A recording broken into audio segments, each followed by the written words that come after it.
Seja bem-vindo para quem está entrando agora. Para quem não me conhece, sou o pastor Guilherme Ávila. Eu estou pastoreando aqui na Serra Gaúcha. Vocês podem ver, hoje está bastante frio. A temperatura ali fora está em torno de 4 graus agora nesse momento, mas as madrugadas aqui, já essa semana, têm sido bastante frias, temperaturas negativas. E o que me leva a querer estar mais perto do Senhor, e é sobre isso que eu quero compartilhar. A palavra de Deus nos leva ao conhecimento.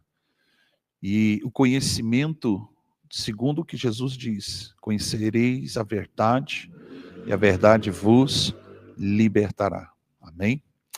Nessa noite eu quero falar um pouco, como a live se trata de uma escola, uma aula profética, né?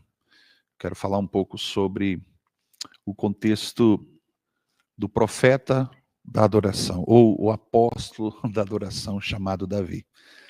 Se você tem um caderninho, anote aí, vamos escrever um pouquinho.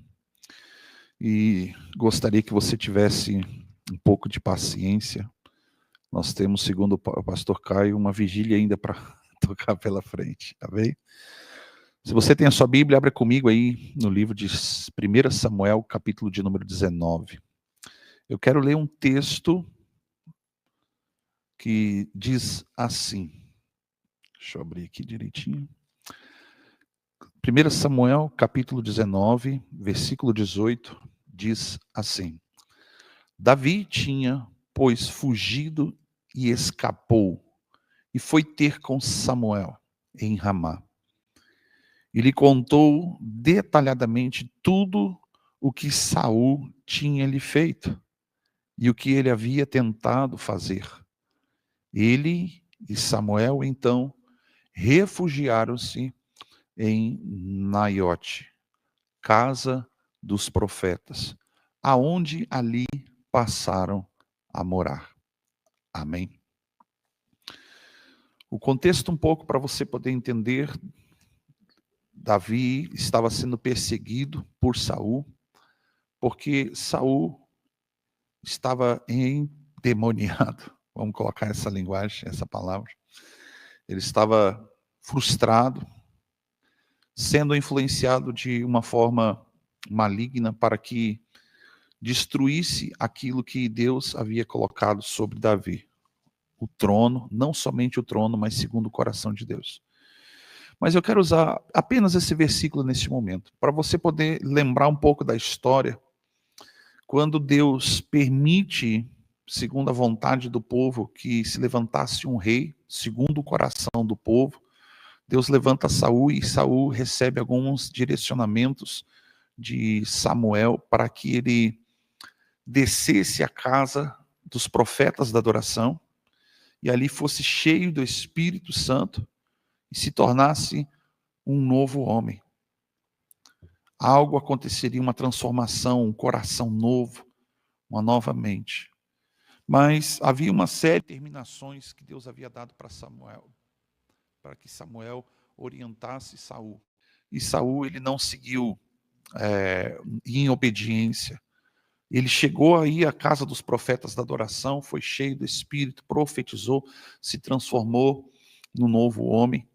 Mas quando ele sai dali, a Bíblia fala que Samuel deu um direcionamento que ele fosse, entrasse na guerra, pelejasse, que ele iria em Ramá preparar um altar para que ali Samuel fosse sacrificar e estabelecer para todo sempre o trono, a descendência de Saul.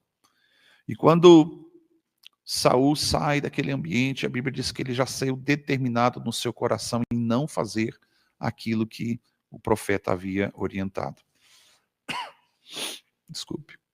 Então, quando ele sai, a ordem era para que eles vencessem os filisteus e eles deveriam matar o rei, eles deveriam matar as mulheres, matar as crianças, matar os animais e não levarem despojos. E ao mesmo tempo diz a Bíblia que Saul era um homem covarde, era um homem medroso que cedia à pressão. O que ele tinha de aparência de ser um homem alto, formoso, ele tinha de covardia. E no momento em que ele vence a batalha, ele não cumpriu e não fez nada, ele foi pressionado, e ele mesmo declara para Samuel depois, que ele foi pressionado pelos seus guerreiros ali, a estarem levando despojos, né?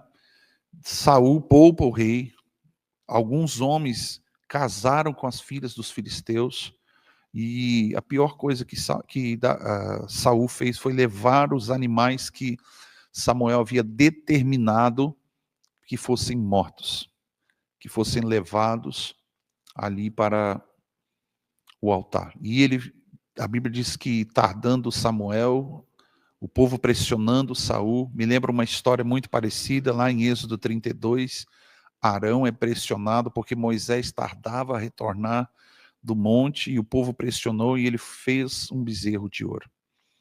E quando ele faz ali aquele sacrifício, Saul, por ser pressionado pelo povo, quando ele termina de fazer o sacrifício, Samuel chega e ele olhou e disse: o que você fez? Né? E a gente lembra daquele texto, aquela palavra muito conhecida que diz: obedecer é melhor do que sacrificar. E ali Deus despreza e rejeita Saul para todo sempre. Mas quando Deus levanta agora Davi, um homem segundo o coração de Deus, não somente um guerreiro, ele era um guerreiro mesmo de entrar em batalhas, pelejava antes que ele matasse Golias. A palavra de Deus conta que ele já era um homem, mesmo sendo menino, mas um guerreiro, um homem formado em batalhas, porque ele vencia lobos, vencia leões, né? Ursos que vinham e arrebatavam as ovelhas. E quando Samuel unge, ele entra dentro dessa batalha contra Golias, vence Golias, e ele precisa fugir, porque Deus estava na vida agora de Davi, mas não estava na vida de Saul. E houve um momento em que ele estava no quarto, num ambiente particular com a sua esposa, filha de Saul, Mical, e Saul manda matar. E Mical ajuda ele a fugir. E quando ele sai dali, nós entramos nesse texto, onde que Davi, depois que fugiu, e ele escapando de Saul, foi ter com Samuel em Ramá. E contou com todos os detalhes a maneira com que Saul, um desprezado, um rejeitado por Deus por falta de obediência, por falta de caráter, por falta de coerência com aquilo que Deus ordenou para ele. Eles vão para a casa dos profetas da adoração. E lá, Davi, ele é discipulado, treinado, cheio do Espírito de Deus. Embora ele já viesse com uma bagagem de experiência em batalhas, um coração que meditava na lei de dia e de noite, em que pegava sua harpa, né, e dedilhava, cantava, ministrava ao Senhor. Então, nesse versículo, do versículo 18 a 24, mostra Davi sendo perseguido, né, por Saul, porque queria ser morto. Saul queria Davi morto. Assim, então, fugiu Davi e escapou para Ramá, diz o texto.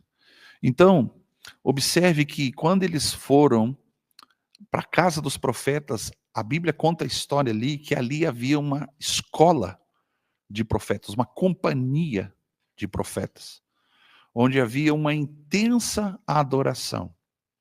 E nós vamos falar aqui nessa noite sobre adoração profética. Eu quero abrir alguns leques, alguns parênteses durante a ministração, para que você possa entender de fato o que é adoração profética, o que é louvor, o que é uma ministração para a igreja, o que é ministração no mundo espiritual, profeticamente falando, que tem a ver com o nosso dia a dia, que tem a ver com as canções que nós temos nas nossas igrejas, as canções que nós ouvimos no nosso celular, no carro, aquilo que tem alimentado as pessoas. E há uma diferença muito grande. Davi, por exemplo, quando ele se torna rei, ele tinha duas companhias de louvor, uma de louvor e uma de adoração profética. Dentro do contexto, ele tinha uma equipe que ministrava louvores, lembrando a história de Deus nas gerações passadas, lembrando, ou seja, aquilo que Deus fez e declarando quem Deus é. E isso é dentro de um contexto hebraico, desde Moisés, desde o momento que Deus chama Abraão como um patriarca. Mas ele tinha uma outra companhia de profetas da adoração que ministravam diante do Senhor. Então, o louvor ministrava ao povo. E aquele grupo de pessoas que tinham uma adoração profética, eles ministravam a Deus e diante do povo aquilo que Deus iria fazer, ou estava determinando. E nós vamos trazer aqui alguns contextos para vocês poderem entender. Então, havia uma companhia de profetas ali, onde que havia uma intensa adoração. O ensino profético e a manifestação do Espírito de Deus naquele ambiente. Tanto é que uma segunda vez na história conta que Davi estava refugiado agora ali com seus 300 guerreiros. Saul manda mais uma vez prenderem Davi, eles descobrem onde que Davi está escondido e quando vai aquela companhia, aqueles soldados para prender, eles entram naquele acampamento, naquele arraial, nos profetas da adoração e eles são tomados pelo poder de Deus, eles não conseguem nem retornar. E Saul mandou uma outra guarnição e aconteceu a mesma coisa. Sabe aquele ditado que diz assim, ó, quando você quer uma coisa bem feita, vai e faça você mesmo. Saul então faz a mesma coisa. Ele se levanta e vai em direção àquele acampamento chamado Casa dos Profetas da Adoração. E chegando, a Bíblia diz que enquanto Saul entrava no acampamento, Saul foi tomado pelo Espírito de Deus e até profetizou. Lembrando, queridos, que o período que Saul perseguiu Davi foi um período de 14 anos, pelo menos. Entendeu?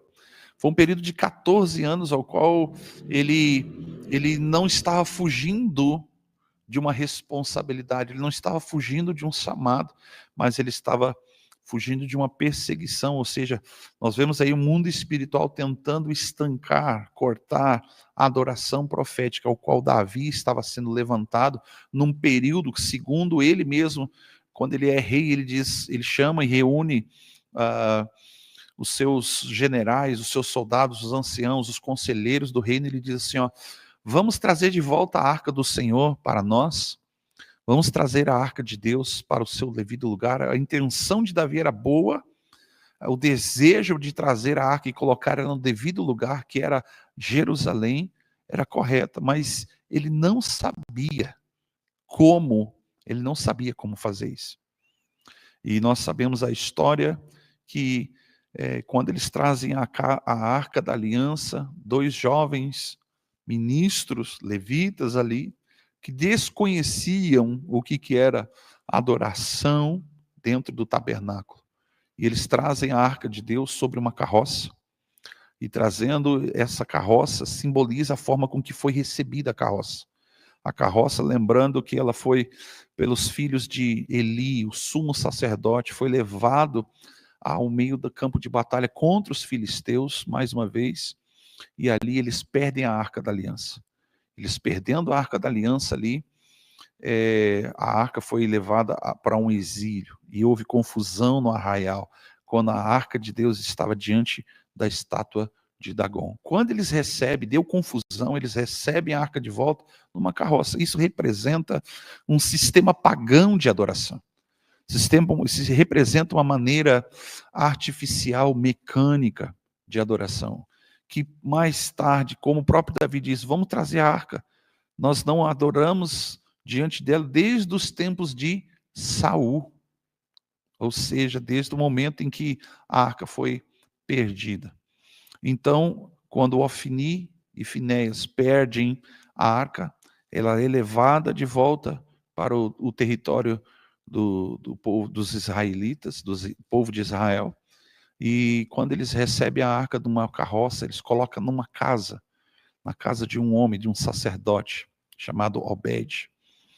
E os filhos dele, chamados Uzá e Aiô, não conheciam como conduzir a glória de Deus. Então, a adoração profética, ela tem a ver como trazer a glória de Deus para a terra, conduzir a glória de Deus para a terra. Por isso que Davi, ele vai a este lugar, na casa dos profetas, onde é que havia adoração constante, a manifestação do Espírito de Deus, não somente para ser transformado no novo homem, mas para carregar a glória de Deus. Há uma diferença muito grande quando você entra em um ambiente e ali há profetas da adoração, e é uma diferença quando você entra em um ambiente onde que há músicos, onde que há uma coisa mecanizada. Não tem vida, se encontram dentro de há todo um contexto. Por exemplo, quando você vai ver a palavra adoração pela primeira vez na Bíblia, é no momento em que Abraão, direcionado por Deus, leva o seu filho Isaque ao monte para sacrificar no Moriá. Um servo de Abraão se apresenta para ele e pergunta assim: onde vocês estão indo, Senhor? E ele responde para o seu servo: nós estamos indo ao monte do Senhor para adorar. Aquela palavra adoração ali tem a ver com sacrifício. E se a gente pegar o padrão do que é sacrifício, mesmo que seja um louvor onde que você ministra ao povo contando quem Deus é e o que ele fez, e da mesma forma profética, você precisa ter um contexto pelo qual você precisa estar preparado, tanto para ministrar como para receber. Você talvez possa ser uma dessas pessoas que alguma vez na vida caiu de paraquedas num culto, não estava preparado, o seu coração, a sua mente não estava preparado. Você entra naquele ambiente e parece que não recebe nada, não acontece nada. É o Salmo 91 ao contrário. 1000 serão alcançados, tocados pelo mover de Deus do meu lado, 10.000 à minha esquerda, e eu não serei atingido, não serei tocado, porque há uma preparação necessária para conduzir e receber a glória de Deus. Então, Uzá e Aiô não sabiam conduzir a glória de Deus, e quando a arca de Deus, os bois tropeçaram na eira de Nacon. A eira de Nacon, geograficamente, ela é uma planície, é um lugar que ainda tinha um significado. A eira de Nacon é uma planície, algo que tem mais aproximadamente dentro do hebraico, dizendo assim, ó, lugar impossível de tropeçar. E a Bíblia diz que ali os bois tropeçaram. E quando eles tropeçaram, Uzá e Aiô tentaram segurar a arca de Deus para ela não cair no chão, e a Bíblia diz que ali o Senhor os partiu no meio. Eles morreram por não saber conduzir a glória de Deus. Então, a pergunta que a gente precisa fazer nessa noite: por que Davi foi à casa dos profetas? Porque Samuel falou que lá era um lugar seguro somente, embora fosse sim, mas um refúgio espiritual, um ambiente de proteção divina. A adoração tem a ver com a preparação, o sacrifício e a luz do Antigo Testamento para o Novo. É o que Paulo menciona e diz que nós somos sacrifício vivo, agradável a Deus, sacrifício dos nossos lábios. Se nós agora que somos o sacrifício, entendemos que assim como Isaac, que era o sacrifício, no trajeto, na jornada para subir aquela montanha, ele perguntava para o pai: pai, cadê o sacrifício? E quando ele perguntava, o pai respondia, Abraão respondia assim: o Senhor proverá para si o cordeiro. Ele estava dizendo: o Senhor, Jeová Jiré, providenciará. Mas houve um momento que aquele jovem, aquele menino, Isaac, entendeu que ele era o sacrifício. E hoje, quando se fala disso numa equipe, quando se fala disso para uma igreja, que se fala isso num púlpito, as pessoas não querem ter esse comprometimento. As pessoas não querem ser o sacrifício. É mais fácil sacrificar os outros. Aí eles querem, nesse momento, ser Abraão, porque o Abraão estava sacrificando os outros. É claro, há um contexto pelo qual Abraão amava demais aquele filho. Mas vamos trazer para esse contexto. Quando se fala de sacrifício, nós estamos falando de equipes que se preparam. Pessoas que se preparam. Isso não é só para quem trabalha e ministra louvor, quem ministra dança, quem está pregando, quem é obreiro da casa de Deus. Então, quando a gente começa a a entender esse ambiente pelo qual nós fomos chamados, precisa haver preparação. Precisa haver preparação. Isso para mim fica muito claro, esse refúgio espiritual fica muito claro em capítulo 6 do livro de Isaías.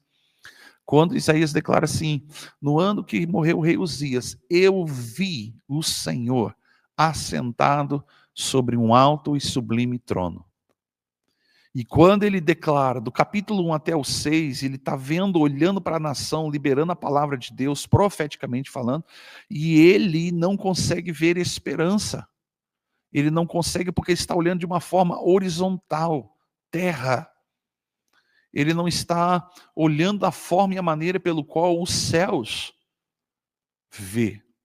E quando ele chega nele e entra nesse ambiente, a primeira coisa que ele faz é contemplar. A contemplação, queridos, é o segredo para trazer a glória de Deus para a terra. Porque da mesma forma que havia no Antigo Testamento, que era necessário sacrifício, é oferta. Sacrifício significa que precisava se preparar. Um cordeiro era preparado um ano inteiro para ser sacrificado. Sumo sacerdote se preparava um ano inteiro para uma vez entrar no Santo dos Santos. No Antigo Testamento era assim. No Novo Testamento, como que é? A gente vai ministrar e vamos se preparar quando? E queremos ali em 1 hora, meia hora, 2 horas de louvor, ou 5, 10 minutos de oração, que a glória venha. Se a glória veio, é por causa da misericórdia de Deus, e não por causa nossa. Talvez por causa de alguém que Deus trouxe ali e Ele quer alcançar. Ou seja, nós podemos estar trazendo pessoas para esse ambiente, essa atmosfera de glória ao qual Isaías contempla ali no capítulo 6. E ele declara: eu vi o Senhor. E ele começa a contemplar e declara assim: e as orlas das suas vestes enchiam aquele ambiente. Havia anjos, querubins, serafins que voavam de um lado para o outro. Com 2 asas cobriam seus rostos, com outras 2 asas cobriam seu corpo, com outras 2 asas cobriam seus pés, e a outras eles voavam. E a voz que entoava-se entre eles ali sobre o trono de Deus, eles declaravam: Santo, Santo, Santo é o Senhor dos exércitos. Toda a terra está cheia da sua glória. Olha, há uma adoração no céu que fala da santidade de Deus. E quando os anjos começam a declarar: Santo, Santo, Santo é o Senhor dos exércitos, nós vemos o profeta Isaías dizendo assim: ai de mim, porque agora eu vou morrer, estou perecendo. Porque os meus olhos viram a glória de Deus, a santidade, aquele que é santo, a santidade do Senhor confrontou a santidade do profeta. E ele disse: e agora eu vou morrer. Mas naquele momento, ao qual ele confessa: porque eu sou um homem de lábios impuros e habito no meio de um povo de impuros lábios, e os meus olhos viram o rei. Voou um anjo e foi até o altar e pegou uma brasa com a tenaz ou um alicate de tirar brasa, e voou até ele e tocou aonde havia pecado. E quando Isaías estava vendo aquela cena todinha: eu vou morrer, ele viu um anjo, e a única coisa que ele percebeu foi queimando a língua dele, os lábios dele sendo queimados. Então, a contemplação gera a santidade de Deus refletida em nós, e nós começamos a olhar para dentro de nós, e percebemos. Ninguém falou para Isaías quem ele era, ele mesmo foi confrontado pela santidade de Deus. E quando ele é tocado ali com aquela brasa, o anjo disse assim: vê isto, purificados são as tuas iniquidades, os teus pecados são perdoados. A partir daquele momento, o encontro com a glória de Deus, atraindo, mediante a contemplação, houve perdão, houve transformação, e Isaías nunca mais foi o mesmo. Do capítulo 1 até o capítulo 6, ele é um profeta. Do capítulo 6 em diante, até o final da vida dele, ele se torna o profeta da nação, o profeta messiânico, o profeta que viu o Senhor assentado. E quando ali no meio do ambiente de glória, a transformação que houve na vida dele gerou uma predisposição de alma, quando ele ouviu uma voz que dizia: a quem enviarei? E quem há de ir por nós? O ambiente, a mentalidade dele muda, é transformada. Esse ambiente pelo qual o profeta olhava a terra, agora ele olha na vertical. Dos céus para a terra, ele olha, tem jeito, tem solução. E a partir dos versículos seguintes, Deus fala, então o que eu vou fazer? E aí o Senhor começa a falar para ele a mesma coisa que ele vinha falando desde o capítulo 1. Ele libera, olha, vendo não verão, ouvindo não ouvirão. Assim como Jesus muitas vezes mencionou para os discípulos. Porque ele começa agora a anunciar de uma forma muito peculiar o Messias. E ele continua fazendo a mesma coisa que ele foi chamado para fazer, mas de uma perspectiva diferente. Ou seja, o que me traz esse ambiente de adoração profética? E mesmo que seja um ambiente de louvor, onde que nós cantamos sobre quem Deus é e o que Ele fez, ou seja, aquilo que eu canto está mudando quem eu sou, está transformando o meu caráter. A adoração que eu estou levando a Deus está mudando a mim, está mudando pessoas. Às vezes, a gente precisa parar um pouquinho, queridos, para poder analisar a nossa vida. Se nossa vida não está sendo transformada, se a canção que nós cantamos não nos transforma, quem dirá quem nos ouve? Então, Davi foi levado para esse ambiente, o profeta da adoração, o apóstolo, o cara que sabia os caminhos para o coração de Deus, porque ali ele entendeu o que é um refúgio espiritual, uma proteção pelas perseguições. Então Davi sabia que naquele ambiente onde que Deus se manifestava, ele estaria protegido, certo? Ao invés de apenas buscar um abrigo físico, Davi procurou um lugar de cobertura espiritual, onde Deus estava presente, onde que Deus manifestava. Amém? E uma segunda coisa também, que Deus conduz ele esse ambiente, essa casa de profetas de adoração, essa escola de adoração profética, pelo qual que também ali havia uma conexão com o propósito profético de Davi para a nação. Por que conexão profética? Porque você vai ver de repente lá no Novo Testamento o próprio apóstolo Pedro testificando que Davi não era só um rei, mas ele era profeta, sacerdote. Porque Davi também profetiza. Então ele era um profeta da adoração, ele se tornou um profeta da adoração. E nós vamos ver, ou seja, ao estar com Samuel, os profetas eram, o objetivo ali era reconectar o chamado profético que Davi carregava. Porque ele já havia sido ungido por Samuel.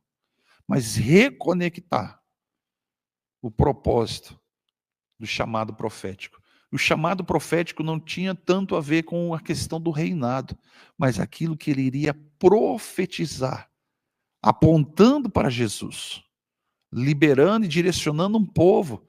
E é tão evidente isso para mim, que no Novo Testamento, lá em Apocalipse, a palavra de Deus fala que nos últimos dias Deus restauraria o tabernáculo de adoração de quem?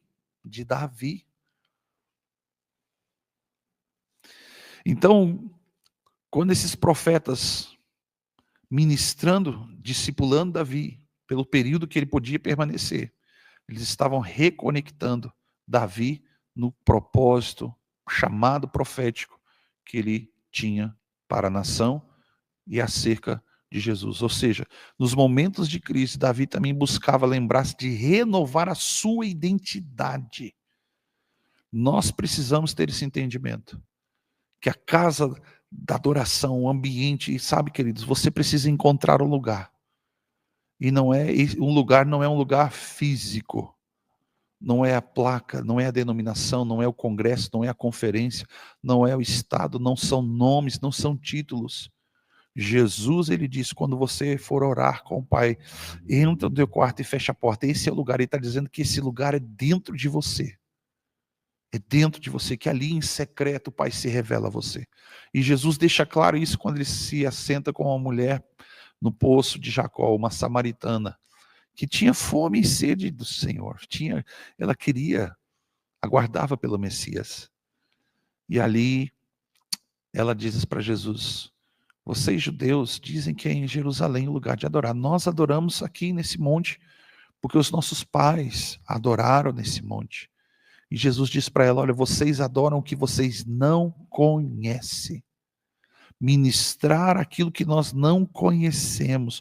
Foi o que aconteceu com Uzá e Aiô, quando eles traziam a arca de Deus numa carroça. Um sistema pagão, um sistema filisteu de adoração.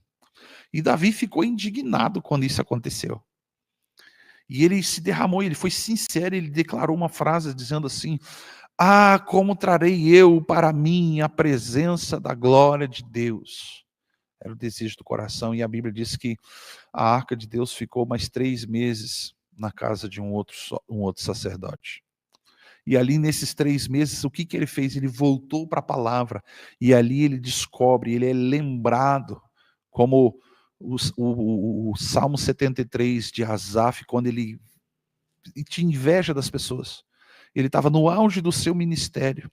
E o auge do seu ministério, ali em Salmo 73, foi quando Salomão, acabando de orar pelo templo, consagrando a glória, a Shekinah de Deus, encheu aquele lugar, o ambiente se encheu pela glória de Deus, que os levitas, os sacerdotes não podiam ficar de pé, as pessoas que estavam fora do arraial, você vai ler que todos os enfermos ali foram curados, porque tamanha era a glória de Deus que eles não davam conta de ficar em pé. Quando terminou aquele mega congresso, aquele grande avivamento, no Antigo Testamento, Asaf volta para sua casa, ele chega em casa já com idade de dias, aproximadamente no fim de carreira, com 80 para 84 anos de idade, e ele chega em casa, ele tinha uma família enferma, doente. Ele chega em casa e conta para a mulher, imagine você chega em casa, você que é ministro de louvor aí, depois você pode comentar aí, ó, eu ministro louvor na minha igreja. E ele chega em casa e ele começa a testemunhar daquele mega avivamento que aconteceu ali. E quando ele começa a liberar esse testemunho, ele diz: olha, Deus me usa. As pessoas, ele era o líder do louvor, líder dos levitas ali. E ele diz: Deus me usou, olha, as pessoas foram curadas após que o profeta, após Salomão ter consagrado a glória, a Shekinah de Deus encheu aquele ambiente, encheu aquele lugar. E aí olha o que aconteceu. Qual foi a pergunta? Imagina, a Bíblia não deixa claro isso, mas qual foi a pergunta? Qual é a pergunta que você faria? Se todos foram curados, e eu? E a tua casa, e os teus filhos? E aí você entende o versículo 1 do Salmo 73. Ele fala assim: verdadeiramente bom é o Senhor para com o seu povo de Israel. Ele está testemunhando que Deus é bom, ou seja, aquilo que eles ministravam e cantavam, aquilo que Deus fez naqueles dias de avivamento ali, na dedicação, à consagração do templo. As pessoas foram curadas. E aí, versículo 2, e quanto a mim, faltou pouco para ele desviar-se os meus pés. Por quê? Eu invejava a prosperidade do ímpio. E ele passa vários versículos ali declarando por que ele tinha problemas em relação a fazer o que ele estava fazendo. A um determinado momento dos versículos ele diz assim: em vão eu me santifiquei, em vão purifiquei a minha vida, em vão eu lavei as minhas mãos da inocência, ou seja, foi inútil tudo que eu fiz. Mas de repente lá no versículo 18, 19 em diante, ele fala assim, ó: foi então quando eu voltei para o templo. Ele voltou para a palavra, ele voltou para o lugar, o santo dos santos, ele voltou para o ambiente de glória. E ele esqueceu tudo isso, e ele diz assim: então eu vi qual era o fim deles. Querido, se a tua adoração não transforma quem você é, ela não passou do teto, ela não saiu pelas paredes, ela não alcançou o céu, ela não rompeu camadas espirituais para chegar no trono da graça. Quando a palavra de Deus diz que Deus habita em meus louvores, Ele vem porque alguém rompeu camadas espirituais no mundo espiritual, não só com louvor de quem Deus é, do que ele fez, mas com louvor profético, de profetizar. É um louvor de libertação, é um louvor de guerra, é um louvor de batalha espiritual, que liberta as pessoas. Davi, quando ministrava para Saul, que estava endemoniado, eu não sei qual era a canção que exatamente ele cantava, mas talvez ele cantava: o Senhor é bom, o seu amor dura para sempre, tocando a sua harpa, e a Bíblia diz que o espírito maligno saía de Saul. Sabe, tem gente que ministra, que canta, que toca, e não consegue expulsar um mosquito, um pernilongo que está te incomodando enquanto que você está tocando. Então, Davi entendeu que ele precisava resgatar essa identidade, porque agora ele era um rei, mas estava fugindo, se tornou um guerreiro, mas estava ali fugindo, cumprindo. Então ele estava precisando manter a conexão daquilo que ele já fazia e vivia antes, um ambiente de glória para renovar a sua identidade em Deus. Então, esse ambiente de glória, ou esse ambiente de adoração, o ambiente de unção, que é aquilo que você sente o toque do mover, tanto mover como propriamente a glória de Deus, nós temos que distinguir uma coisa da outra e diferenciar o que é mover do Espírito e o que é. Quando é mover do Espírito, Deus vai usar o dom de algumas pessoas. Mas quando é a glória de Deus, Deus tira o homem de cena e diz: dá licença, que sou eu que vou fazer. Nós precisamos entender e discernir esses ambientes. Discernir quando é Deus que está fazendo e quando é o homem que está fazendo. Então, esse ambiente de adoração e de unção, ali em 1 Samuel, capítulo 19, do versículo 20 ao 24, a presença de Deus era tão forte, foi o que eu falei antes, que até Saul e os seus soldados, depois ele mesmo, Saul, eles começaram a profetizar.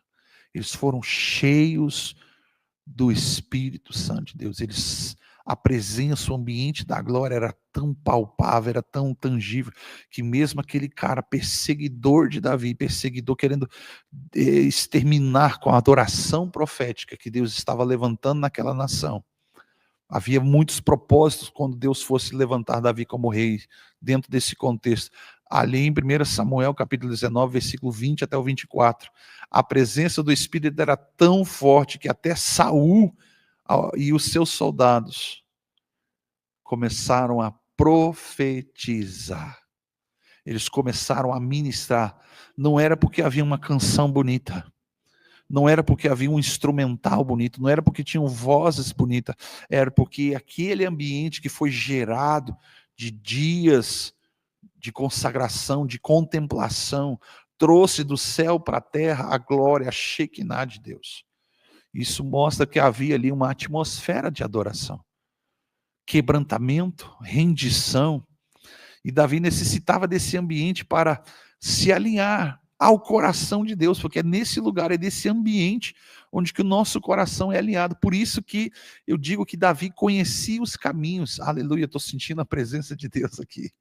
Davi conhecia os caminhos que levam para o coração de Deus, por isso que ele eu costumo chamar ele de profeta da adoração. O cara que conhecia o caminho para chegar ao coração de Deus. E nós precisamos entender isso, queridos. Gerar um ambiente, uma atmosfera, ela não vem só no momento, com 5 minutos antes do culto. Eu me lembro, na minha infância, quando meu pai me levava para a igreja, ele ia 2 horas antes do culto, ele era obreiro de uma Assembleia de Deus. Eles iam 2 horas antes do culto e eles ficavam 1 hora ajoelhados orando. Hoje, se alguém fizer isso, você pode dizer que avivamento é um milagre. Talvez tanto quanto o equivalente ao ressuscitar um morto. Alguém vir 2 horas antes do culto para se ajoelhar e orar, interceder pelo culto. Alguém que não está preocupado com um telefone no seu rosto, se vai aparecer bem na foto, se o equipamento do som está maravilhoso, se as vozes estão bonitas, mas não tem um ambiente aqui dentro da glória de Deus, onde que o altar que nós carregamos dentro do nosso coração precisa estar limpo, preparado. Nós precisamos entender que nós somos o sacrifício. E esse versículo para mim é muito claro. Eu fico imaginando ali quando Davi olha para Saul entrando, cercado aquele acampamento pelo exército de Saul, e Saul entrando cavalgando. E quando ele é tomado pelo Espírito de Deus, quando ele era tomado pelo Espírito de Deus, começa a profetizar, eu fiquei imaginando Davi, a Bíblia não menciona. Ele fala, talvez ele disse assim, agora não estou entendendo mais nada, não entendi foi nada, mas eu sei que Deus está aqui nesse lugar, eu sei que Deus está nesse ambiente, daquilo que ele gerou. Ou seja, como que nós aplicamos isso na nossa vida hoje? Assim como Davi, nós enfrentamos perseguições, dificuldades, injustiças, crises. Precisamos ir à presença de Deus todos os dias, o tempo todo. E não é somente quando a gente está lá, separou um tempo, cara, é quando você está dirigindo, é quando você está lavando a sua roupa, quando você está varrendo a sua casa, lavando louça, é quando você está sentado, organizando as suas ideias, você está gerando ali no espírito, aquele ambiente onde que, de repente, você está dirigindo o seu carro, você é tomado, aquele carro é tomado por um ambiente de glória e você não consegue se conter. E os seus lábios, a sua língua começa a liberar, profetizar diante do Senhor.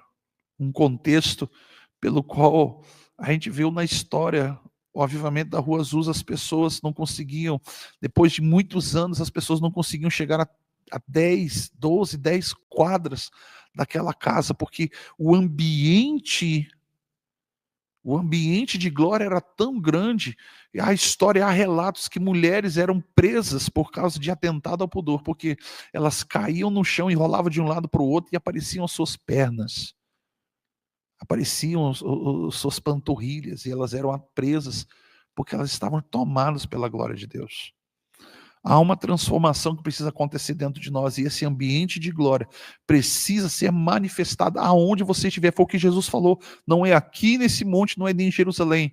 Ou seja, é em espírito e em verdade, ou seja, aonde você está, e o momento em que você quiser liberar, o momento em que você liberar, abrir as portas e deixar a glória de Deus ser derramada por meio de você. Assim como Davi, nós enfrentamos muitas coisas, muitas perseguições, mas ir à presença de Deus e buscar esse ambiente onde a adoração é verdadeira e a palavra profética é viva. Ah, meu irmão, você que ministra o louvor, olha, eu te dou um conselho hoje. Se você não sente a presença de Deus, se você não sente a glória de Deus, se as pessoas não estão sentindo a glória de Deus, põe o seu instrumento um pouco de lado. Deixe os microfones um pouco de lado. Saia de cena, como diz o cantor Lázaro numa canção. Deus me mandou descer para a glória dele aparecer. Sai de cena e deixa Deus entrar em cena. Entende? Deixa o Senhor aparecer na tua vida. Entra nesse ambiente, nesse quarto de adoração, e fique lá até que o Senhor te convide a sair. E eu vou te falar uma verdade. Quando Ele te convidar para sair, você vai dizer, Senhor, eu quero ficar nesse lugar. Eu não quero. Porque quando você encontra a glória de Deus, você quer, como Pedro falou assim, quando Jesus foi transfigurado no monte, ele falou, Senhor, vamos ficar aqui, é bom nós estarmos aqui, vamos fazer um acampamento. E Pedro não entendia que lá embaixo no pé da montanha existiam pessoas que precisavam ser curadas, precisavam ser libertas, precisavam ser transformadas. É nesse momento em que você diz, Deus, eu não quero sair desse lugar.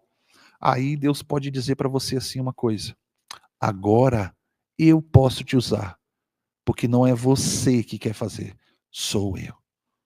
Ah, meu irmão, você nunca mais vai ser o mesmo. Seu ministério nunca mais vai ser o mesmo. Eu já tive experiência de chegar em ambientes e a primeira nota no violão, blam, os demônios manifestarem. A primeira nota que a gente toca, pessoas começavam a ser cheias do Espírito Santo. Não é pela minha voz, não é pelo instrumento, mas é pelo ambiente de glória que nós carregamos dentro de nós. Davi, quando entendeu que como se deve conduzir a glória de Deus é sobre os ombros, carregamos em varas, ele diz assim. E ali houve sacrifício. A Arca da Aliança estava mais ou menos 38 quilômetros de distância. para chegar a Jerusalém. Eles caminhavam 6 passos, conduzindo a arca. No 7º, eles paravam e sacrificavam ao Senhor. Terminava o sacrifício, 6 passos. No 7º, eles paravam e sacrificavam. Ou seja, sacrifício, que é a adoração, a verdadeira adoração, tem a ver com o preparo, tem a ver com gastar tempo, tem a ver com investimento, sabe? Tem a ver com a predisposição de estar ali cumprindo ordenanças. Jesus falou, olha, eu vou fazer um novo e vivo caminho, mas o meio, ele não mudou. A forma de se achegar a Deus não muda. Ninguém se achega à presença de Deus de mãos vazias. Então, se a tua vida não for um sacrifício vivo, santo, perfeito, agradável, não reclame se a glória de Deus não vem. Ela pode estar sendo manifestada não por sua causa. E vai chegar um momento que você vai dizer, como Asaf disse, em vão eu santifiquei a minha vida. Porque Deus me usa para os outros, mas para a minha casa, para mim mesmo. Então, assim como Davi enfrentava todas essas adversidades, as perseguições, o refúgio profético de Davi não foi uma caverna, mas foi um ambiente de glória. Entende? Embora houve momentos que ele estava escondido em caverna, mas o ambiente dentro dele era um ambiente de glória. Ele correu para onde Deus estava se manifestando, era onde que ele tinha, a vida inteira dele ele tinha fome e sede. Senhor, aonde o Senhor está manifestando? Aonde o Senhor está liberando? O que o Senhor está fazendo? Ele estava buscando esse ambiente da manifestação da glória de Deus. Então o refúgio de Davi não era uma caverna, não era um quarto da depressão,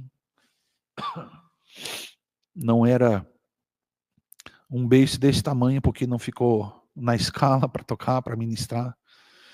Não é aquele ambiente ao qual você tem agendas ou não para ministrar, sabe? Davi dizia, olha, mais vale um dia na tua presença, na tua casa, do que 1000 dias em qualquer outro lugar. Entende? Para e pensa, o melhor lugar que você poderia e gostaria de visitar. Eu tenho um desejo muito forte no meu coração de um dia ir a Israel.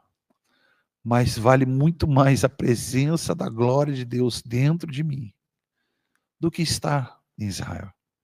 Mas vale um dia nesse lugar, nesse ambiente, do que 1000 dias em Israel. Esse é um sonho, mas eu não troco a presença da glória de Deus por nada.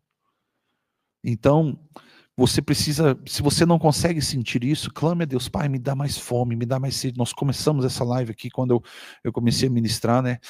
Eu quero me apaixonar mais uma vez, eu quero me embriagar, eu quero perder o sono, queimando de amor pelo Senhor, porque eu tenho fome, eu tenho sede de Ti, ó Deus. Então, essa pergunta sobre o ministério profético de Davi, embora muitas vezes foi ofuscado, né, pelo papel de rei e de guerreiro, ele era rei, guerreiro, mas ele era profeta da adoração. E foi muito mais ofuscada a história como um rei e um guerreiro. Mas ele continuava sendo um homem que conhecia o coração de Deus, segundo o coração de Deus. O segundo coração de Deus no hebraico significa um coração em constante arrependimento. Se você parar para analisar os erros de Saul, foram poucos comparados aos erros que Davi cometeu. E a diferença está que no primeiro erro de Saul, Deus rejeita ele. E Davi errou muito mais do que Saul. Mas por que Deus rejeita Saul e não rejeita Davi? Que errou mais. Mas porque Deus sabia que Saul não se arrependeria. Entende? Davi tinha um coração segundo o coração de Deus, um coração em constante arrependimento. Então, queridos, o ministério profético de Davi, ele como profeta, eu quero mencionar para você Atos capítulo 2, versículo 30, que diz assim, sendo, pois, profeta e sabendo que Deus lhe havia prometido, com o juramento que do fruto dos seus lombos, segundo a carne, levantaria o Cristo, ou seja, o Messias, o ungido, para se assentar no seu trono. Quem está declarando isso é Pedro. O apóstolo Pedro chama Davi de quê? Profeta. Ele não chama Davi de rei, não chama Davi de guerreiro, ele chama de profeta, destacando aqui o que ele falou profeticamente sobre o Messias. E aonde foi que ele falou sobre o Messias? Eu quero trazer essas referências para você. Referências no livro de Salmos. Por exemplo, Davi escreveu alguns salmos em revelações proféticas diretas sobre Cristo. Então, se você vê o louvor profético, porque salmos tem a ver com uma oração ministrada, cantada, profetizando. Então, salmos como profecia e cumprimento, né?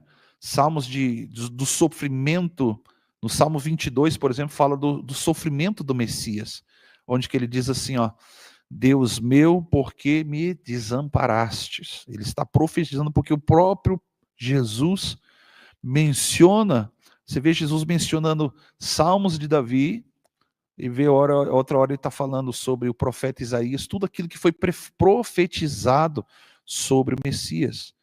Então no Salmo 22, Davi declara, profetizando, Deus meu, por que me desamparastes? Ou seja, Jesus, quando também estava na cruz, lá no livro de Mateus, capítulo 27, versículo 46, fala, quando Jesus estava na cruz mencionando isso, Deus meu, por que me desamparaste? Ele fala no aramaico. O aramaico é a língua, olha só, o aramaico é a linguagem persa, a linguagem que o povo que foi, quando estava cativo em Babilônia, foi liberto por Ciro, eles permitiram que fossem retornar, então eles falavam aramaico, né? E também nós vemos aí no Salmo 16, onde fala da ressurreição, ele diz assim, eu só sublinhei essa frase aqui, dizendo assim, ó, não deixarás a minha alma no Sheol. Atos 2, versículo 31, também está dizendo sobre o Salmo 110, que fala sobre sacerdócio eterno, onde que ele diz assim, tu és sacerdote para sempre. Ele está apontando para Jesus também em Hebreus 7,17. Amém? Ou seja, esses salmos não são apenas poesias somente, mas é uma declaração profética direta e revelada pelo Espírito, profetizando acerca do Messias. Então o ministério profético agora, por meio da música, onde que Davi profetizava. O que é profetizar? Vamos lá de novo. É anunciar aquilo que Deus vai fazer. É ministrar coisas que Deus está prestes a romper no mundo espiritual. Talvez naquele momento, naquele ambiente onde você está ministrando, ou por algum tempo, alguns dias, alguns anos, algumas centenas de anos, como foi o caso de Davi em relação a propriamente Jesus. Lá em 1 Crônicas, capítulo 25, no versículo 1, fala assim, que Davi instituiu a adoração profética em Israel, organizando os músicos, levitas e profetas com instrumentos. Lembre que no Antigo Testamento ali, quando Moisés levanta e organiza o ministério levítico, que foi rejeitado depois por Deus, quando o sumo sacerdote Eli, por ter sido uma pessoa displicente com o ministério, com a arca, com a presença da glória de Deus, ou seja, ele permitia que os seus dois filhos, né, Ofni e Finés, fizesse de tudo que de fora gospel, que eu posso dizer assim, usurpando a ordenança de Deus. Então você vê que ali Deus rejeita o ministério levítico. O profeta Isaías fala sobre isso no capítulo, se eu não me engano, 47 do livro de Isaías. Depois eu posso te dar essa referência. Mas ele fala assim que Deus agora se levanta o ministério não mais segundo a casa dos levitas, mas segundo a casa de Zadok. Então ele organiza 3 famílias agora, a família de Obed-edom, a família de Asaf e a família de Zadok, para que continuamente, 24 horas, essa família com escalas de músicos, ministros, de profetas da adoração, estivesse ali permanentemente servindo ao Senhor, profetizando ao Senhor diante da arca de Deus. E essa referência, ela está em 1 Crônicas, capítulo 25, em diante. Então Davi e os capitães dos exércitos separaram ministérios dos filhos de Asaf, de Emã, de Jedutum, e que profetizassem com harpas e com alaúdes e com símbolos. Isto mostra que a música no ministério de Davi era uma forma de liberar profecia e adoração por meio de batalhas ou guerras espirituais, ou seja, a proclamação. Então eu vou colocar aqui uma ordem. Sem sacrifício não há fogo, e sem fogo não há glória de Deus. Ou seja, sem sacrifício não há contemplação, porque quando o fogo vem, você fica uau, né? Lembra de Elias, quando estava na caverna, ele tinha uma linguagem pelo qual Deus respondia. Ele orava e Deus descia, e descia fogo do céu. E ele está lá, deprimido, numa caverna, e de repente o anjo do Senhor entra ali e começa a falar com ele. Ele estava pedindo para Deus a morte. E o anjo bota ele de pé, dá um sacolejo, como diz, né, aqui no sul, te levanta, gaúcho, te coloca de pé, porque o Senhor vai falar contigo. Ele vai se manifestar. E aí a Bíblia diz que veio um terremoto. Deus não estava no terremoto, veio um grande vento. E Deus não está no vento. Aí veio o fogo. Imagino eu, agora Deus vai falar comigo, porque é a linguagem que eu estou acostumado. E Deus não estava no fogo. E entrou uma brisa suave, que significa de uma maneira diferente. Sabe, nós precisamos treinar a nossa linguagem quando Deus se manifesta. Não é por um estilo de música, não é por um ritmo, não é pelo famoso worship, mas é um coração que carrega um ambiente de glória.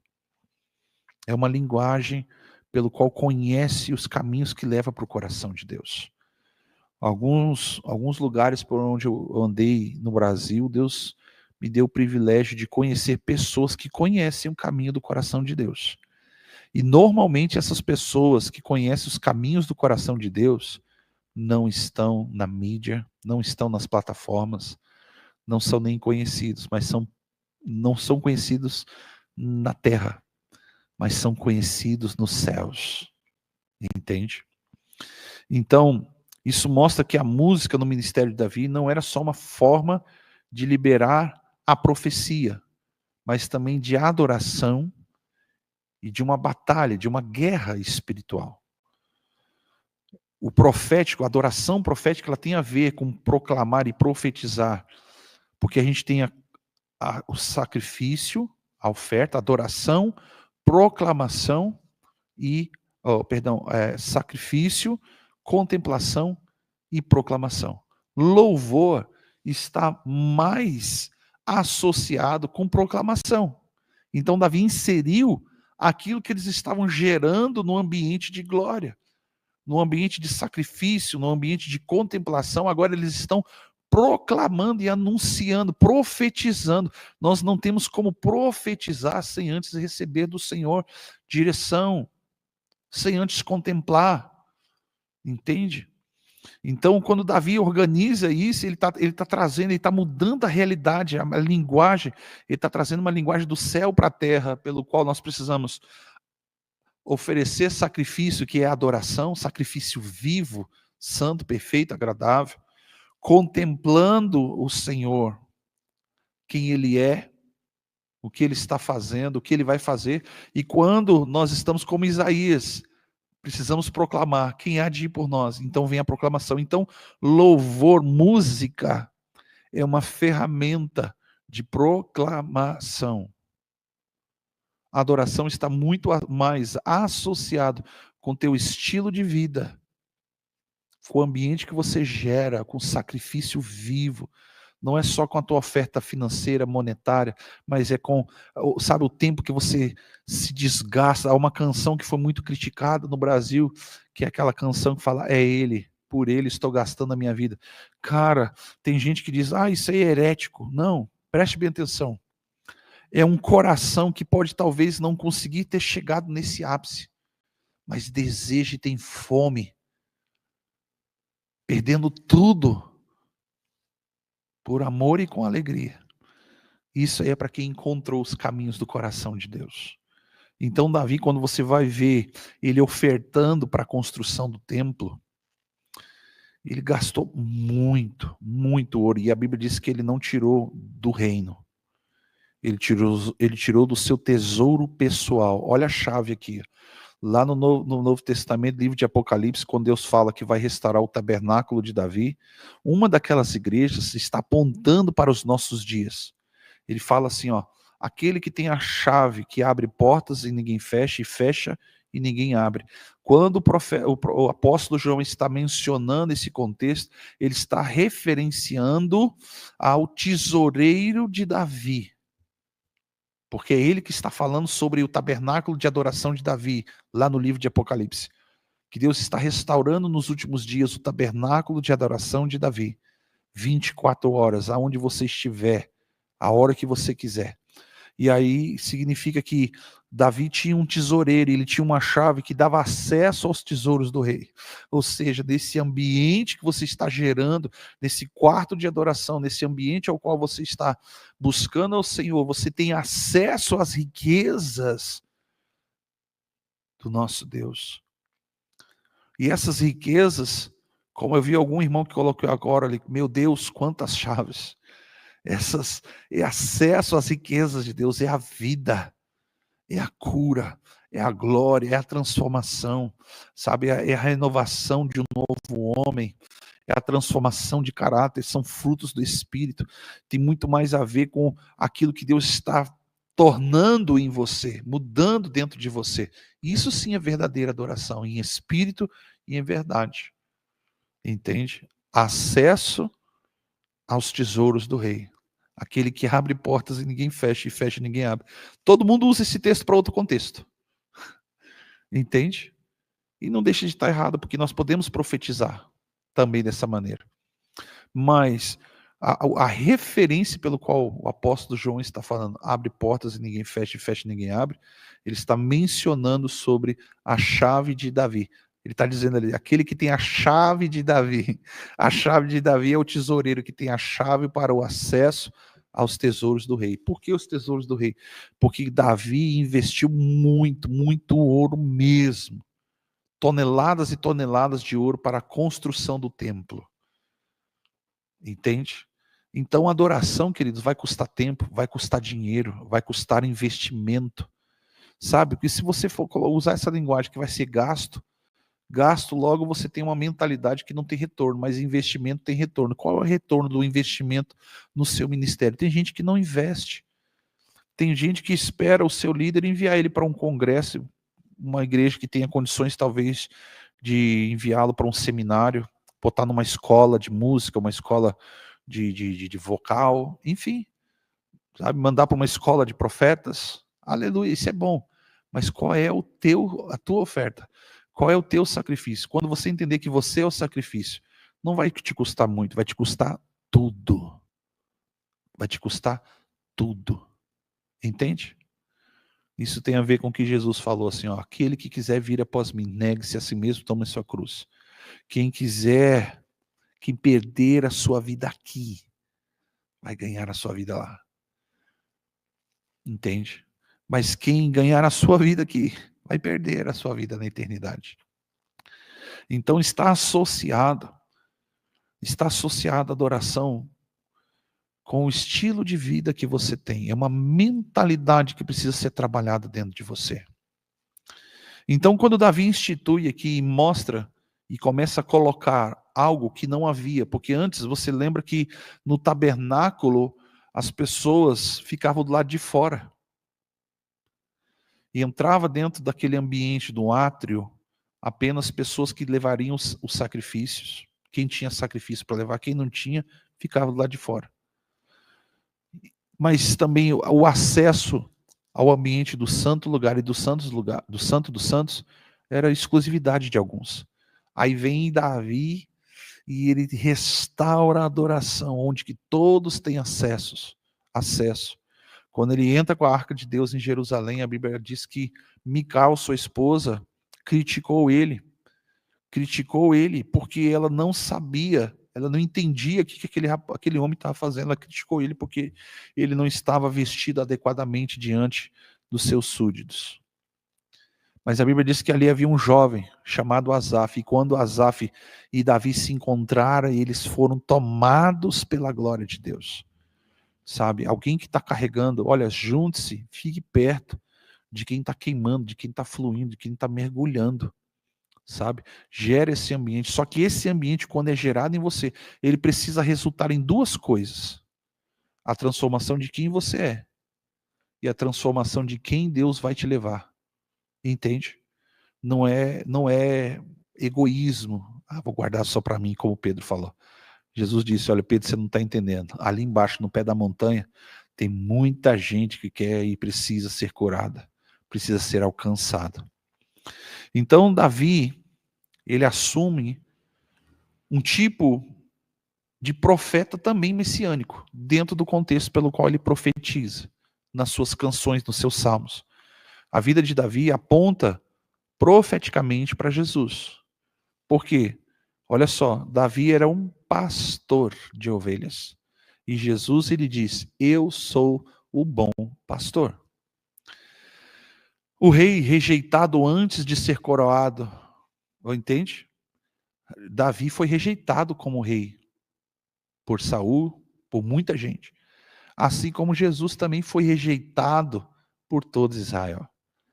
Aí você vai ver, Davi era um guerreiro, um libertador de Israel, assim como Jesus também vence o pecado e a morte. Era um guerreiro, era um libertador. E um homem segundo o coração de Deus, e Jesus diz, Deus fala acerca de Jesus, eis aí o meu filho amado, um homem segundo o coração de Deus.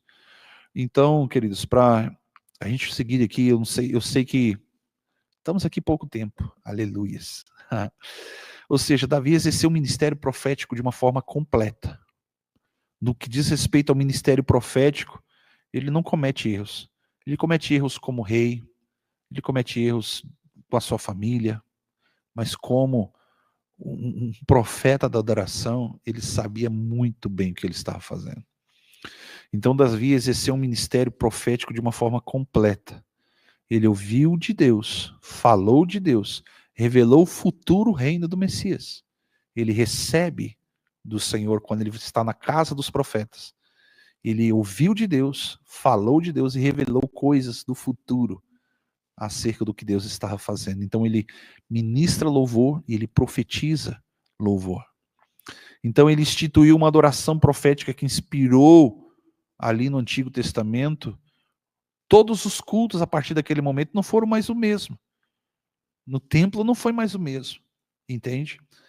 Embora gerações quando passam e mudam, você vai ver uma coisa peculiar, que quando Davi vai transicionar o reino para Salomão, seu filho, ele reúne os seus sacerdotes, os levitas, os seus generais, os seus conselheiros, os anciãos, mas ele traz uma pessoa especificamente. Eu não me lembro agora do nome desse cidadão, mas ele fala assim, eis aqui o fulano.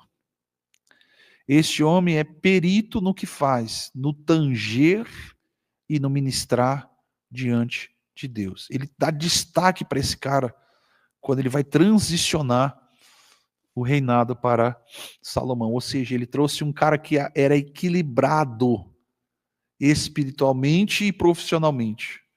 Ele sabia o que estava fazendo. Ele era em obediência, ele era um cara perfeito naquilo que ele estava fazendo. E a perfeição para Deus é excelência. O perfeito para Deus é de todo o coração, é o seu melhor, entende? Mas, quando eu olho para esse texto, ele me dá um entendimento que eu preciso buscar crescer também, entende? Eu preciso buscar crescer não só espiritualmente, mas também profissionalmente.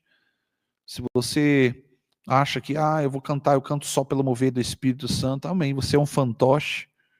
Não, mas você acha que, entende que você pode melhorar, então, se você entende que você pode melhorar, eu vou dar o meu melhor para Deus. O meu melhor para Deus é buscar aperfeiçoar, assim como Paulo lhe orienta, olha, buscar os melhores dons com zelo, e você tem que aperfeiçoar os dons.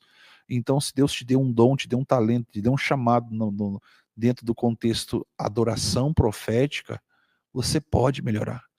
Enquanto que você dá o seu melhor, você pode melhorar.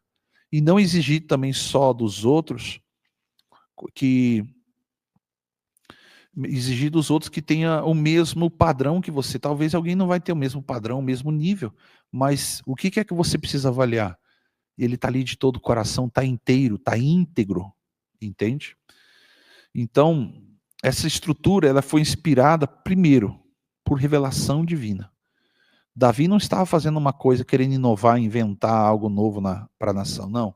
Ele por uma revelação divina. Isso está em 2 Crônicas, aí você vai ver no capítulo 15, no 16, lá no capítulo 23, capítulo 25, ele traz essa estrutura inspirada por revelação divina e aparece de uma forma clara, muito clara para ele. Ele traz, eu quero trazer a glória de Deus para a nossa nação. E então ele cria ali 2 companhias proféticas de ministros de adoração. A primeira ministrava ações de graças por aquilo que Deus fez e louvores por aquilo que Deus é. Quando você vai ver louvor de ação de graças, é o que Deus fez. Louvores é quem Deus é. E tudo isso precisa ser dentro de um contexto cristocêntrico e teocêntrico. E hoje o que a gente mais vê é um louvor egocêntrico, onde que o homem é exaltado, onde que o homem assume o primeiro lugar. Nós precisamos vigiar com isso. Então, a função de exaltar a Deus por quem Ele é e pelo que Ele já fez. Esse é o contexto de louvor e de hinos, como Paulo diz assim, ó, que quando vocês forem cultuar, haja entre vós hinos, cânticos espiritual e louvores, cânticos de ação de graça. Vamos contar e exaltar a Deus por quem Ele é e pelo que Ele fez. Agora, onde está isso? 1 Crônicas, capítulo 16, versículo 4 diz assim: e estabeleceu alguns dos levitas por ministro diante da arca do Senhor, para celebrarem e agradecerem e louvarem ao Senhor Deus de Israel, porque Ele fez e Ele é. Então ele tinha 3 líderes, como eu falei, Asaf, Emã, Gedutum, 1 Crônicas, capítulo 16, versículo 5. Era o ministério de cânticos fixos, salmos, ações de graças, lembrando dos feitos do Senhor, baseado na memória do caráter de Deus. Ali ele inclui instrumentos, porque até então, antes disso, era só de uma forma mais coral, a capela, vamos dizer assim. Havia, assim, trombetas, instrumentos de sopro, mas ali ele institui, ele inclui na proclamação desses louvores cítaras, harpas, símbolos sonoros, instrumentos melódicos, harmônicos, que sustentam uma adoração mais íntima. Você vai ver que alguém que toca um instrumento, ele tem uma facilidade maior de romper, de mergulhar, né? Então, essa companhia, essa primeira companhia que Davi tinha de ministros de louvor, eles representavam uma adoração, primeiro, olha só, é esquisito que você vai ouvir, eles representavam uma adoração racional, lembrando quem Deus é, lembrando o que Deus fez. Né? E isso é centrado primeiramente nas Escrituras, na palavra de Deus, e na história da salvação, ou seja, para que fosse passado de geração em geração, para as próximas gerações, a história que Deus escreveu no meio daquele povo. Então essa primeira companhia de ministros, eles tinham essa função, ok? Trazer uma adoração, um louvor racional, centrado nas Escrituras, aquilo que já estava escrito sobre ele, e sobre a memória, ou seja, a história de Deus no meio do seu povo, a história de salvação. Então tem a ver com teocêntrico, louvores teocêntricos, ok? Então, a segunda companhia era uma companhia profética, ao qual se ministrava por inspiração do Espírito Santo. E a função profética era revelar a voz de Deus no presente sobre o que ele fará. Então, quando alguém fala assim sobre louvor profético, tem que ter um entendimento, tem que ter esse princípio pelo qual o entendimento que leva para o caminho de Deus, para o coração de Deus. Tem a ver com as coisas que Deus vai fazer. Louvor profético não é aquilo que Deus fez. Entende? Louvor profético é aquilo que Deus vai fazer, é aquilo que você está ministrando para que Deus venha romper naquele ambiente. Quando a gente declara, enche esse ambiente, enche esse lugar, é o que Deus vai fazer.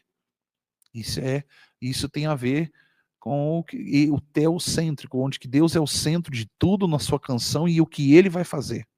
Aonde está isso, pastor? 1 Crônicas, capítulo 25, versículo 1 em diante, diz assim, ó, vou ler só um trecho, fala assim, Davi e os chefes do exército separaram para o serviço os filhos de Asaf, de Emã e de Jedutum, que profetizassem ao som de harpas, de liras e de símbolos. Você vê que uma companhia libera cânticos espirituais, libera cânticos de ação de graças e louvores. Entende? Eu estou vendo o pessoal botando em vários nomes aí, tinham vários outros que apareceram. Eu estou só me atendo um pouco aqui dentro daquilo que diz respeito a esse período ali. Então, a essência desse contexto, ou seja, essa companhia profetizava com instrumentos, ou seja, era uma adoração inspirada pelo Espírito Santo. Não é só o que nós estamos cantando, é o que nós estamos tangendo. Lembra da história em que alguém chegou para o profeta e disse assim, ó, profetiza. O rei chegou para ele assim, ó, venha profetizar que nós queremos ouvir a voz de Deus. E o profeta disse assim, traga-me um tangedor. Ele profetizava com a maneira dele tocar, tangendo, a inspiração, talvez a melodia, talvez o dedilhado, talvez os solos que aquele cara estava fazendo, rompesse algo no mundo espiritual. Então existem sons, como eu vi esses dias, frequências no mundo espiritual que liberam, que dão acesso ao trono, dão acesso à glória de Deus. Traga-me um tangedor. Há uma diferença muito grande entre um músico e um tangedor, ministro do altar. Sabe? Há uma diferença muito grande. As linguagens precisam estar adequadas, porque enquanto nós mantemos linguagens pelo qual não estão dentro de um contexto, não estão cristocêntrico e teocêntrico, nós vamos continuar cantando para homens, cantando para a multidão, cantando de uma forma horizontal e não na vertical. Entende? Então a essência dessa companhia de ministros de adoração profética, a essência era profetizar por meio de instrumentos, não só cantando, mas também de instrumentos, porque você vê lá na época de Moisés, eles proclamavam. Mas agora com instrumentos, porque Davi era um profeta da adoração não só pelo que ele cantava, mas pelo que ele tocava. Entende? Então, os instrumentos também eram usados ali, harpas, símbolos, alaúdes, mas também agora por meio de uma expressão profética, porque até então era só para uma expressão de louvor, uma expressão de ação de graças, agora é por uma forma profética. Então existe louvor profético? Sim. Precisamos entender a linguagem profética, porque existe um objetivo nisso. O Deus trouxe para a terra por meio do ministério da vida de Davi para um propósito.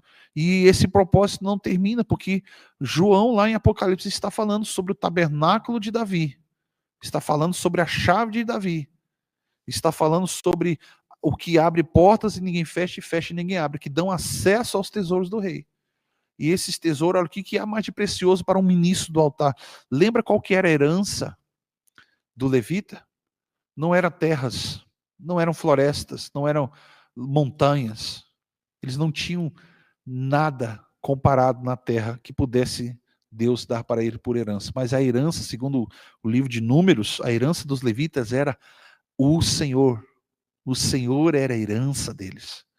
Então, quando o ministro do altar entende que a herança, a riqueza dele está em carregar a glória de Deus, uau, muda tudo.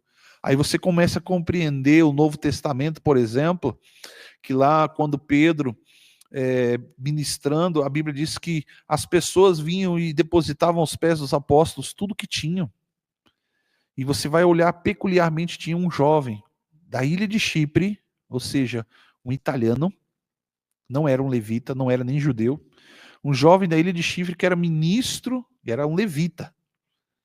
E ele era rico, ele tinha agendas. Ia de um lado para o outro se apresentando, ele deveria fazer isso muito bem, mas ele era rico, ou seja, ele talvez cantava muito bem, fosse um artista gospel dos nossos dias. E a Bíblia diz que ele entendeu que o ministério dele estava desfocado.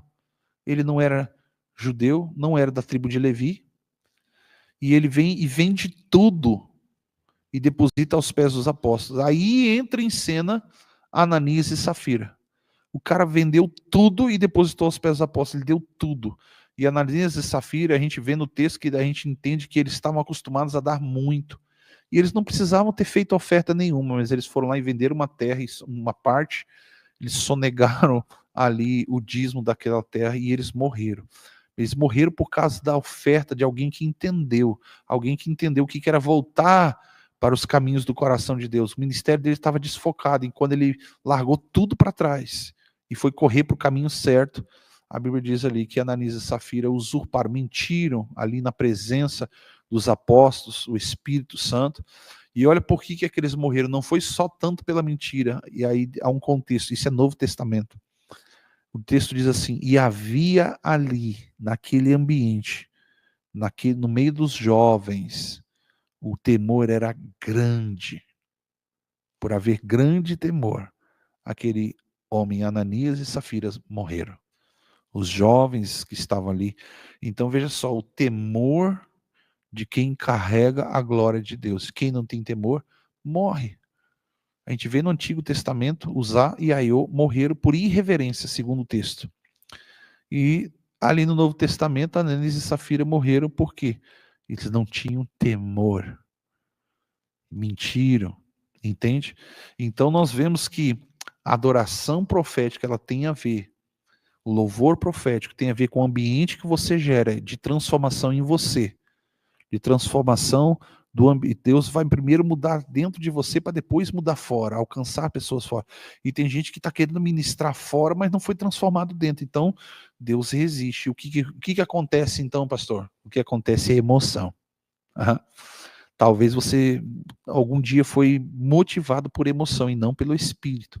Foi impulsionado pela emoção de alguém que está emocionado no púlpito, no altar. E para mim, cara, é o que eu mais prezo. É o temor de que se Deus vai receber o que eu estou oferecendo para Ele ou não. Entende? Então essa companhia, ela representava a adoração profética e espontânea também. E que discerne os tempos de Deus e que se move por meio do mover de Deus e se move pelos céus. Isto é ministério de adoração profética. Eu vou repetir. É uma adoração profética contando e profetizando o que Deus vai fazer de uma forma espontânea também, principalmente, ok? E que discerne o tempo de Deus e se move no tempo e no mover dos céus. Amém? Tá ali o Caio falando, mencionando, tem muita gente ministrando emocionada ao invés de ser inspirado pelo Espírito. É bem isso aí mesmo. Então vamos lá. Em nome de Jesus eu quero terminar ainda hoje. Olha só, nós podemos colocar aqui dentro desse contexto de uma adoração profética, de uma equipe, de um ambiente, exemplos de ambas operações. Pode acontecer ao mesmo tempo? Pode. Pode ter uma equipe que ministra louvores, ações de graças, hinos espirituais, e se move também pelo louvor profético, adoração profética. Em 1 Crônicas, capítulo 16, quando a arca é levada para Jerusalém, eles começam a profetizar, eles vêm entrando pela cidade, profetizando, não, eles vêm louvando e contando sobre a história de Deus, quem Deus é e o que Ele fez. Quando eles entraram na cidade, havia um pequeno jovem ali no capítulo 16 de 1 Crônicas, chamado Asaf, e que quando Davi e eles se encontram, eles são tomados pela glória de Deus, eles mudam, o ambiente mudou, o ambiente de glória, porque a glória veio, o ambiente mudou, e eles não mais só falam do que Deus é e fez, agora começam a profetizar o que Deus vai fazer. Entende? Nós vemos aí no versículo 4, lá de 1 Crônicas 16, Davi estabelecendo turnos de ministros para adoração com ação de graça, e no versículo 8 a 36, depois ele escreve um salmo profético que fala sobre a aliança e a glória futura das nações. Ali nós vemos duas linhas fluindo juntas, e o louvor ali é baseado na palavra, e o louvor profético e algo espontâneo.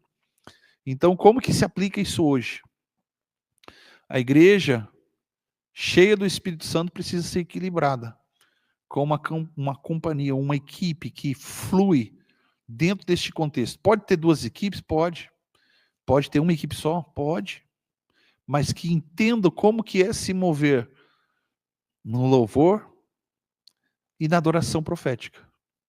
Dentro desse contexto pelo qual Davi estabelece ali como escalas, turnos de louvor e de adoração. Por isso que hoje a gente fala assim, ó, na igreja, uma linguagem bem correta: louvor e adoração.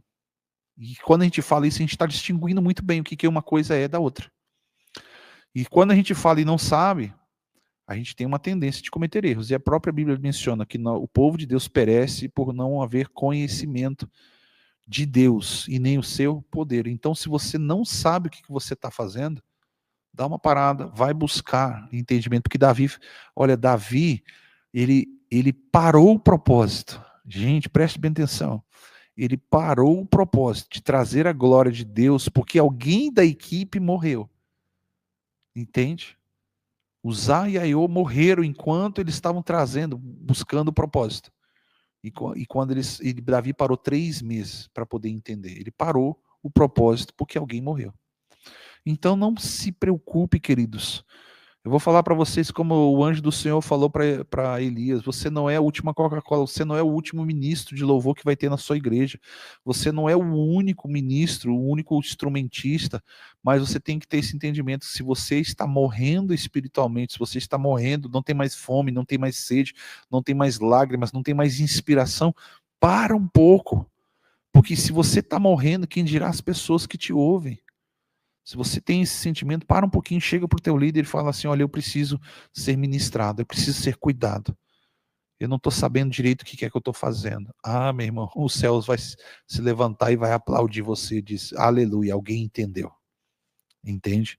Então, uma igreja cheia do Espírito precisa equilibrar essas duas companhias. Nós estamos falando de ministros, ok? E o louvor também precisa ser pela palavra e pelos feitos de Deus em memória e gratidão. Cristocêntrico e teocêntrico, onde que Deus é o centro, queridos. Deixar de ser egocêntrico, como nós estamos vendo as pessoas sendo movidas pela a sua alma, alimentando a sua alma, onde que o homem é o centro. Nós temos aí centenas de exemplos de músicas. Não posso dizer que nem é louvor, porque louvor fala de quem Deus é e o que ele fez. Adoração profética do que Deus vai fazer. O resto é música.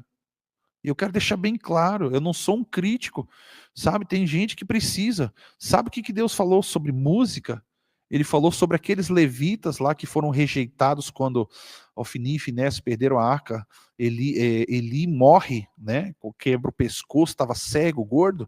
Ali o profeta Isaías, ele declara assim, ó, que Deus havia rejeitado eles para todo sempre e que eles seriam mortos. E quem sobrevivesse da casa de Levi, os levitas, esses me servirão na porta para fora, atraindo de fora para dentro. Mas lá diz assim, ó, mas o louvor deles eu não receberei. Entende? E isso é muito sério. Imagina você cantar para alguém que não está se agradando de você. Então, nós precisamos entender que louvor é louvor, adoração profética é adoração profética. E o resto, como o resto, é música. Entende?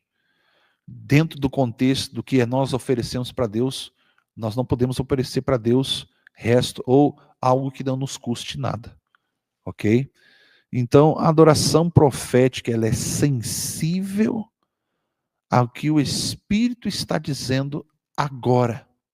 Naquele momento em que você está no ambiente de glória, ao qual Isaías viu o Senhor assentado sobre um alto e sublime trono, houve transformação de quem ele era, houve perdão, remissão de pecados e iniquidades.